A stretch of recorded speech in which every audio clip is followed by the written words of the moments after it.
တင်ကားတခြားကဘာတစ်ခုကိုရောက်သွားတဲ့လူမျိုးခံစားမှုပါတလားလူတစ်ယောက်ကိုစက္ကန့်ပိုင်းတွင်တေချန်တဲ့အစိတ်တွေကိုနေတိုင်းအစာပြေစားနေတဲ့တိရစ္ဆာန်တွေကဘာပေါ်မှာဒီကျွန်းပေါ်မှာပဲရှိတဲ့မြောင်မျိုးနွယ်တွေနဲ့ဓာတ်သွားလို့ထက်မြက်တဲ့ကြောက်ဆောင်ဝင်ကဘာကြီးတွေဒါတွေအားလုံးကမာဒါဂက်စတာလို့ခေါ်တဲ့ကျွန်းကြီးပေါ်မှာရှိနေရပါဒီနေ့မှာတော့ Discovery Recap မြန်မာကနေကမ္ဘာအစမ်းကျတဲ့ကျွန်းကြီးရဲ့လှုပ်ဝက်ချက်တွေကိုဖော်ထုတ်ပြီးတော့မှမလို့ဒီဗီဒီယိုကိုအဆုံးထိကြည့်ရှုဖို့အတွက်ဖိတ်ခေါ်လိုက်ပါတယ်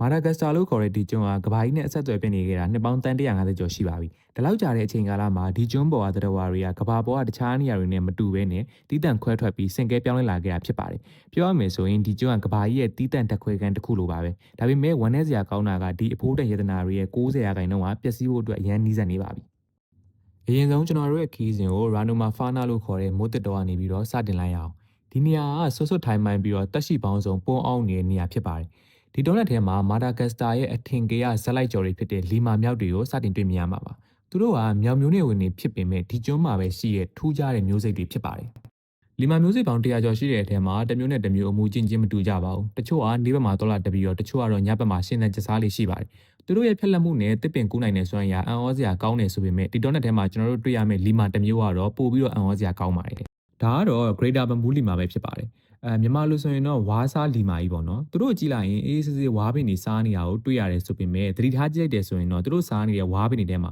လူတစ်ယောက်ကိုစက္ကန့်ပိုင်းတွင်သေစေနိုင်တဲ့ဆာယာနိုင်အစိတ်တွေအပြည့်ပါနေတာကိုတွေ့ရမှာပါတခြားတိရစ္ဆာန်တွေတခြားသတ္တဝါတွေအတွက်ဒီသေစေနိုင်တဲ့အထိအန္တရာယ်ရှိတဲ့အစိတ်ကိုဒီကောင်လေးတွေကဘာကြောင့်အစာပြေမုတ်လိုမျိုးစားနိုင်ရတာလဲဆိုတာကသိပ္ပံပညာရှင်တွေအခုထိအဖြေရှာမရသေးတဲ့ပု္ပ္ပစာတစ်ပုဒ်ပဲဖြစ်ပါတယ်တောအုပ်ထဲမှာနားကွက်မသက်အော်ဟစ်တန်ကိုကြားလိုက်ရပြီဆိုရင်တော့အဲ့ဒါအင်ဒရီတွေပါပဲ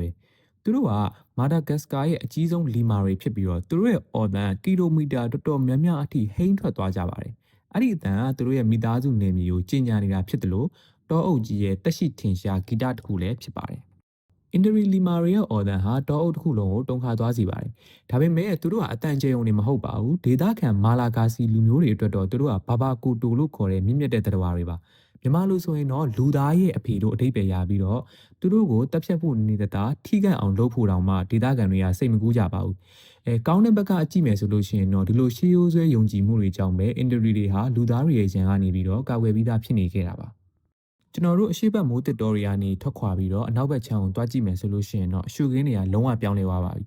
ကဘာကျော်ဘာအိုဘက်တစ်ပင်ကြီးတွေကမာဒါဂက်စတာရဲ့အလှကိုပို့ပြီးတော့ပေါ်လွင်စေပါတယ်ဒီပင်ကြီးတွေကရေထောင်ပေါင်းများစွာကိုသူတို့ရဲ့ပင်စီထဲမှာတူလောင်ထားနိုင်ကြပါတယ်ဒီလာတရားတွေရဲ့နောက်ကွယ်မှာတော့ကြောက်စရာကောင်းတဲ့တားရဲတစ်ကောင်ရှိပါတယ်အဲ့ဒါကတော့ Forza ပါကြီးလိုက်ရင်တော့တောကြောင်တစ်ကောင်နဲ့တူတယ်ဆိုပေမဲ့သူကမွေပါမျိုးနွယ်မှာသူကမာဒါဂက်စကာမှာလီမာရီကိုအမဲလိုက်နိုင်တဲ့တစ်ကောင်နဲ့တော့ထိတ်တန်းတားရဲဖြစ်ပါတယ်တစ်ပင်ပေါ်မှာသူတို့ရဲ့လှုပ်ရှားမှုကလျှက်စီးလိုမြန်လွန်းတာကြောင့်လီမာရီတက်တော့တကယ်ကိုအိမ်မဆိုးပါပဲ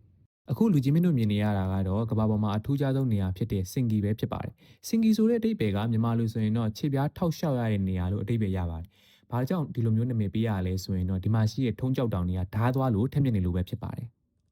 ဓားသွားလို့ထက်မြက်တဲ့ဒီကြောက်ဆောင်နေကြတဲ့မှာဘယ်သူမှရှင်းတန်နိုင်မှာမဟုတ်ဘူးလို့လူကြီးမင်းတို့ထင်ကောင်းထင်ပါလိမ့်မယ်ဒါပေမဲ့ဒီနေရာလီမာတွေတော့လုံခြုံတဲ့ခန္ဓာကြီးတစ်ခုလိုပါပဲသူတို့ဟာထက်မြက်တဲ့ကြောက်ဆောင်နေကြတဲ့မှာဒဏ်ရာမရဘဲနဲ့လှင်မြန်စွာခုန်ကူးနိုင်ကြပါတယ်ဒါကတော့တဘာဝတရားဟာသူတို့ကိုပေးထားတဲ့ထူးခြားတဲ့စွမ်းရည်တစ်ခုပဲဖြစ်ပါတယ်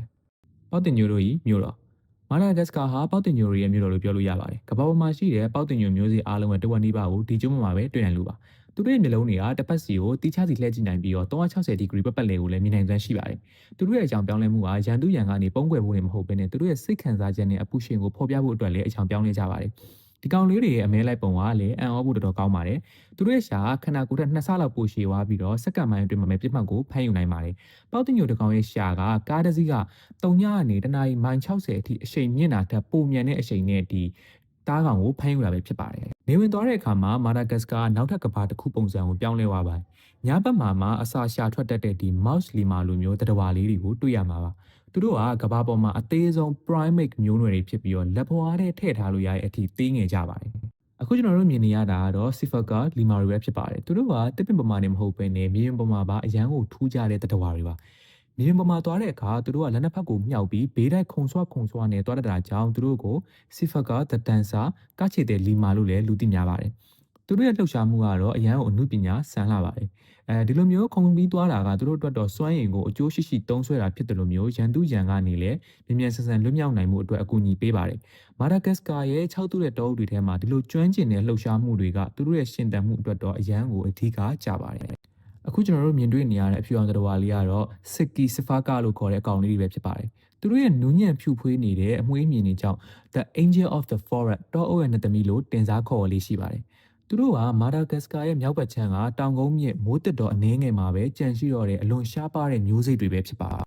ဒီကောင်လေးတွေဟာလက်ရှိမှာမျိုးတုံးပြောက်ကွယ်ဖို့အတွက်အလွန်နီးစပ်နေပါပြီတော်ရင်တရားမဝင်တခုံမှုတွေကြောင့်သူတို့ရဲ့နားခိုချက်စားရာတစ်ပင်တွေဟာလည်းတစားထက်တစားပို့ပြီးတော့နဲပါလာနေပါတယ်ဒီလှပတဲ့အကောင်လေးတွေကိုကာကွယ်ဖို့ကကျွန်တော်တို့လူသားအားလုံးရဲ့တာဝန်တစ်ခုပဲဖြစ်ပါတယ်မာဒါဂတ်စကာရဲ့လှပတဲ့မြင်ကွင်းတွေရဲ့နောက်ွယ်မှာလည်းကြောက်မက်ဖွယ်ကောင်းတဲ့အမှန်တရားတစ်ခုရှိနေပါသေးတယ်။အဲ့ဒါကတော့စလက်တန်ဘန်းလို့ခေါ်တဲ့တောမီရှို့ပြီးတော့စိုက်ပျိုးတဲ့နီးစနစ်ကိုဒေသခံတွေကကျင့်သုံးကြတာပါ။ဒေသခံတွေကတော့သူတို့ရဲ့စားဝတ်နေရေးအတွက်တောတွေကိုမီးရှို့ဖျက်ဆီးနေကြတယ်ဆိုပေမဲ့ဒီလိုလုပ်ရက်တွေကြောင့်ပဲကျွန်းရဲ့မူလတစ်တော်90%ကျော်ဟာပြအဖြစ်ကိုပြောင်းလဲသွားခဲ့ရပါတယ်။ဒီမျိုးတစ်တော်တွေပြောင်းလဲလာတာကတော်ရန်တလိဆန်တွေပဲအကျိုးဆက်ကိုခံစားရတာမဟုတ်ဘဲနဲ့လူသားတွေကလည်းဒီဆိုးကျိုးကိုခံစားရပါတယ်။တစ်တော်တွေပြောင်းလဲလာတာနဲ့အမျှရေအရင်းမြစ်တွေကခန်းချောက်လာပြီးစိုက်ပျိုးရေးကပို့ပြီးတော့ခက်ခဲလာပါတယ်။ဒေသခံတွေကဆင်းရဲတွင်းပိုနက်တဲ့နက်လာပြီးတော့ဒါကလည်းတဘာဝပတ်ဝန်းကျင်ကိုပို့ပြီးဖျက်ဆီးမိတယ်လို့ဖြစ်နေစေတာပါယခုလက်ရှိမှာတော့လီမာမျိုးစိတ်ပေါင်း94%က